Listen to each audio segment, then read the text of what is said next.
Hi అండి, అందరికీ నమస్కారం.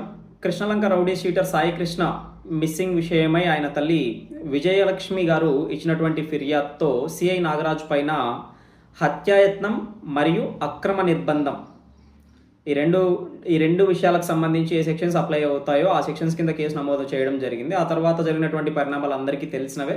అయితే వాటిని ఆ హత్యాయత్నం అనే విషయాన్ని మాత్రం హత్య కింద సెక్షన్స్ ఇప్పుడు మార్చేశారనమాట. ఇప్పుడు సిట్ వేశారు. సిట్ దర్యాప్తు చేయడం మొదలుపెట్టింది. అండ్ అందులో భాగంగా నిన్న అజిత్ సింగ్ నగర్లో ఆయన సిఐ నాగరాజు గారు ఆయన యొక్క స్నేహితుడి ఇంట్లో ఉండగా అరెస్ట్ చేయడం కూడా జరిగింది. అయితే ఆ విషయం తెలుసుకున్నటువంటి కృష్ణలంక యువకులు కొందరు, అలాగే కొందరు ఆడవాళ్ళు, వాళ్ళంతా కూడా ఆయన అభిమానులం అంటూ ఆయన వల్ల శాంతి భద్రతలు బాగున్నాయి, అలాంటి వ్యక్తిని అరెస్ట్ చేయకూడదంటూ చాలా నిరసనలు చేశారు. అండ్ ఆయన్ని దాదాపు 7 కిలోమీటర్లు తీసుకెళ్ళడానికే 45 నుంచి 50 నిమిషాల వరకు టైం పట్టింది. ఏది ఏమైనా అలా తీసుకెళ్లారు. కమాండ్ కంట్రోల్ రూమ్కి తీసుకెళ్ళి ఐజీ రవిప్రకాష్ గారు మరియు 2 ఎస్పీల బృందం ఆయన్ని విచారించింది. విచారణ సందర్భంగా కొన్ని ప్రశ్నలు అడిగారు. అయితే ఆ ప్రశ్నలు అడగడానికి ముందు జనరల్గా మాట్లాడినప్పుడు ప్రొఫెషనల్ విషయాలు కావచ్చు, పర్సనల్ విషయాలు కావచ్చు, అన్నీ బాగానే చెప్పినటువంటి ఆయన విచారణలో అడిగినటువంటి ప్రశ్నలకు మాత్రం అదుర్స్ సినిమా తెలుసు కదా, సో తెలీదు, గుర్తులేదు, మర్చిపోయా అన్న తరహాలో ప్రవర్తించారు. ఏది ఏమైనా అడిగిన ప్రశ్నలు ఒకసారి మనం ఇప్పుడు చూద్దాం. అంటే సంఘటన విషయాలు మనకు కొన్ని తెలుస్తాయి కదా, ప్రశ్నలు ఏం అడిగారు అనే విషయం కొన్ని సోర్సెస్ ద్వారా బయటకు వచ్చింది. ఈవెన్ మీడియా మొత్తం కూడా చెప్తుంది. దాని గురించి మనం కూడా చూద్దాం. ఇక్కడ మనకి విచారించిన అధికారులు వచ్చేసి ఐజీ రవిప్రకాష్ గారు, 2 ఎస్పీలు అష్మి అండ్ అమిత్ బర్దర్ అనే ఎస్పీలు 2 కలిసి విచారించారనమాట. అందులో భాగంగా ఐజీ గారు క్వశ్చన్స్ అడిగారు.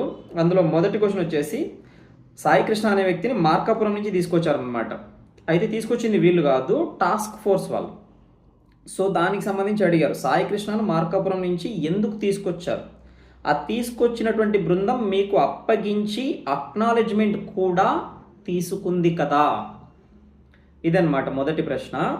సో ఎవరైతే మార్కాపురం నుంచి సాయికృష్ణ అనే వ్యక్తిని పట్టుకొచ్చారు కదా, పట్టుకొచ్చిన టీంకి మీరు అక్నాలెడ్జ్మెంట్ కూడా ఇచ్చారు కదా, అంటే మీకు హ్యాండ్ ఓవర్ చేశారనే విషయాన్ని అక్నాలెడ్జ్ చేశారు కదా అని అడిగితే దానికి ఆయన మౌనంగా ఉన్నారు, ఏ సమాధానం చెప్పలేదు. తర్వాత రెండవ ప్రశ్న, ఇప్పుడు అక్నాలెడ్జ్మెంట్ చూపించి అడిగారనమాట. ఇదిగో అక్నాలెడ్జ్మెంట్, మీకు స్టేషన్లో అప్పగించినట్లు సాక్ష్యం ఇదే, ఆ తర్వాత కోర్టులో హాజరుపరిచారా? పోలీసులకు ఏ అర్హత లేదు, తీసుకురావటం, కోర్టులో హాజరుపరచడమే వాళ్ళ పని. కాబట్టి అడిగారనమాట, కోర్టులో హాజరుపరిచారా, మరి అక్నాలెడ్జ్మెంట్ ఇదిగోండి అని చూపించేసి ఇదే సాక్ష్యం, మీకు హ్యాండ్ ఓవర్ చేశారు, తీసుకొచ్చిన వాళ్ళు మీకు హ్యాండ్ ఓవర్ చేశారు అనడానికి ఇదే సాక్ష్యం, మరి మీరు కోర్టులో హాజరుపరిచారా అని అడిగితే దానికి కూడా నాగరాజు గారు మౌనమే సమాధానంగా ఉన్నారు. అంటే ఏమీ చెప్పలేదన్నమాట. ఈ ఎంక్వైరీ వీళ్ళని దాదాపు 5 గంటలు ఒకసారి చేశారు. ఫస్ట్ 2 గంటల నుంచి 7 గంటల వరకు చేశారు. ఆ తర్వాత మళ్ళీ 10-10:30 ఆ సమయంలో 10-10:30 తరువాత కూడా ఆయన్ని అడిగారు క్వశ్చన్స్. ఓవరాల్గా మౌనమే. ఏది ఏమైనా మూడో ప్రశ్న మనం చూసాము అంటే, నాన్ బెయిలబుల్ వారెంట్ అమల్లో భాగంగా సాయి కృష్ణను కోర్టులో హాజరుపరచకుండా ఏం చేశారు? నాన్ బెయిలబుల్ వారెంట్ ఒకటి జారీ చేసింది court. So non bailable warrant అంటే అరెస్ట్ చేసి తీసుకొని రండి అని చెప్తారు. జనరల్గా చెప్పాలంటే కోర్టు భాషలో ఒక వారెంట్ జారీ చేసిందంటే అరెస్ట్ చేసి తీసుకొని రండి అతను ఎక్కడున్నా అనేసి. ఇక్కడ కొంచెం సెక్షన్స్ పెద్దవిగా ఉన్నప్పుడు ఏంటంటే నాన్ బెయిలబుల్ వారెంట్స్ జారీ చేస్తారు. అలా జారీ చేసినప్పుడు మీ బాధ్యత ఏంటి, ఎక్కడున్నా పట్టుకొచ్చి కోర్టుకి అప్పగించాలి. సో దీని విషయంలో కొంత కన్ఫ్యూజన్ కూడా నెలకొంది. ఏంటి అంటే చాలామంది నేను వీడియో చేస్తే 2 కేసులు ఉంటే నువ్వు 22 అని చెప్తున్నావు అంటే, 2 కేసులు కాదురా బాబు, ప్రస్తుతమే ఉన్న కేసుల్లో వెంటనే ఈడ్చుకొచ్చి లోపల పడేయండి అని చెప్పి 2 నాన్ బెయిలబుల్ వారెంట్స్ ఉన్నాయి అని చెప్పాను ఆ రోజు. సో అదే అనమాట, ఇక్కడ నాన్ బెయిలబుల్ వారెంట్ అమల్లో భాగంగా సాయి కృష్ణను కోర్టులో హాజరుపరచకుండా ఏం చేశారు అని అడిగితే దానికి కూడా మౌనమే ఆయన సమాధానము. అలాగే మళ్ళీ రెండోసారి అదే క్వశ్చన్ అడిగితే మూడోసారి అదే క్వశ్చన్ని రిపీట్ చేశారు. మౌనం సమాధానం కాకూడదు అంటే నాకు తెలియదు అని చెప్పారు. ఇంకా రెండు ఒకటే కదా, తెలియదు అంటే ఏముంది, మౌనం అంటే ఏముంది. తర్వాత నెక్స్ట్ వచ్చేసి స్టేషన్లోని సీసీటీవీ ఫుటేజ్ని ఎందుకు డిలీట్ చేశారు, సీసీటీవీ ఫుటేజ్ మాయమైంది అనేది మనము నిన్న ఈవినింగ్ నుంచి మనం రెగ్యులర్గా వింటున్నటువంటి న్యూస్. దాని గురించి కూడా క్వశ్చన్ అడిగారు. సీసీటీవీ ఫుటేజ్ ఎందుకు డిలీట్ చేశారు అంటే ఇంకా ఇది వాస్తవమే అనుకోవచ్చు. సీసీటీవీ ఫుటేజ్ అయితే మాయం చేశారు. ఈ విషయం మీకు తెలిసి జరిగిందా, తెలియకుండా జరిగిందా అనే విషయం అడిగారు. అలాగే సాయి కృష్ణని లాకప్లో కొట్టడం వల్లే చనిపోయాడా అని కూడా అడిగారు. అంటే డైరెక్ట్గా వీళ్ళే కన్క్లూడ్ చేసుకొని అడిగేస్తారు. మౌనంగా ఉంటే ఎందుకు కామ్గా ఉంటారు? మీరు కొట్టడం వల్ల చనిపోయారు అన్నప్పుడు ఫ్లోలో చెప్పచ్చేమో అన్నట్లుగా అడిగారు. ఒకవేళ మరణిస్తే మృతదేహం ఏమైంది, అలాగే చనిపోతే ఆ విషయాన్ని ఉన్నతాధికారులకు తెలియజేశారా? అంటే ఏదైతే ఇక్కడ ఆరోపణలు ఏవైతే ఉన్నాయో వాటన్నింటిపైన డైరెక్ట్గా క్వశ్చన్స్ అడిగారు. మొదటి నుంచి చెప్పట్లేదు కాబట్టి డైరెక్ట్గా చంపేశారా, చంపేస్తే మృతదేహం ఏం చేశారు, ఈ విధంగా క్వశ్చన్స్ అడిగారు. సీసీటీవీ ఫుటేజ్ ఎలా డిలీట్ అయింది, మీకు తెలిసి డిలీట్ అయిందా, తెలియకుండా డిలీట్ అయిందా? మొత్తానికైతే ఇక్కడ కన్క్లూడెడ్ అనమాట. సీసీటీవీ ఫుటేజ్ అయితే మాయమైంది. ఆ విషయాన్ని వాళ్ళు అడిగారు. వీటిలో దేనికి కూడా ఆయన సమాధానం చెప్పలేదు. ఆయన మౌనమే సమాధానంగా ఉండిపోవడం జరిగింది. ఏది ఏమైనా కూడా ఇదన్నమాట విచారణ. అంటే మళ్ళీ ఇప్పుడు అంటే ఈరోజు ఈ వీడియో చేస్తున్నది నేను బుధవారము, ఈ విచారణ జరిగింది మంగళవారం. ఈరోజు ఆయన్ని కోర్టుకు హాజరుపరుస్తారు. కోర్టుకు హాజరుపరిచి ఆయన ఏమి సమాధానాలు చెప్పలేదు కాబట్టి మళ్ళీ కస్టడీకి అడుగుతారు. అదే జరుగుతుందన్నమాట ప్రాసెస్. మళ్ళీ కస్టడీకి ఇవ్వండి, ఆయన మేము అడిగిన దానికి ఏది కూడా సమాధానాలు సరిగ్గా చెప్పలేదు అనేసి కస్టడీకి తీసుకుంటారు. కస్టడీకి తీసుకుని మళ్ళీ క్వశ్చన్ చేస్తారు, అవే క్వశ్చన్స్ అడుగుతారు. ఇంకా ఆయన పోలీస్ ఆయన కాబట్టి కొంచెం ఆయనే ఎంక్వైరీ చేసే పొజిషన్లో, సిఐ ఎస్ఐ కూడా కాదు, సిఐ కాబట్టి ఆయనే ఎంక్వైరీ చేసే పొజిషన్లో ఉన్నాడు కాబట్టి ఆయన కొంచెం ఆయన మైండ్ సెట్ని ఆయన వాడతాడు. మరి ఏం జరగబోతుంది అనేది మనం ఎదురు చూడాల్సిందే. ఏది ఏమైనా కూడా రాబడతారు.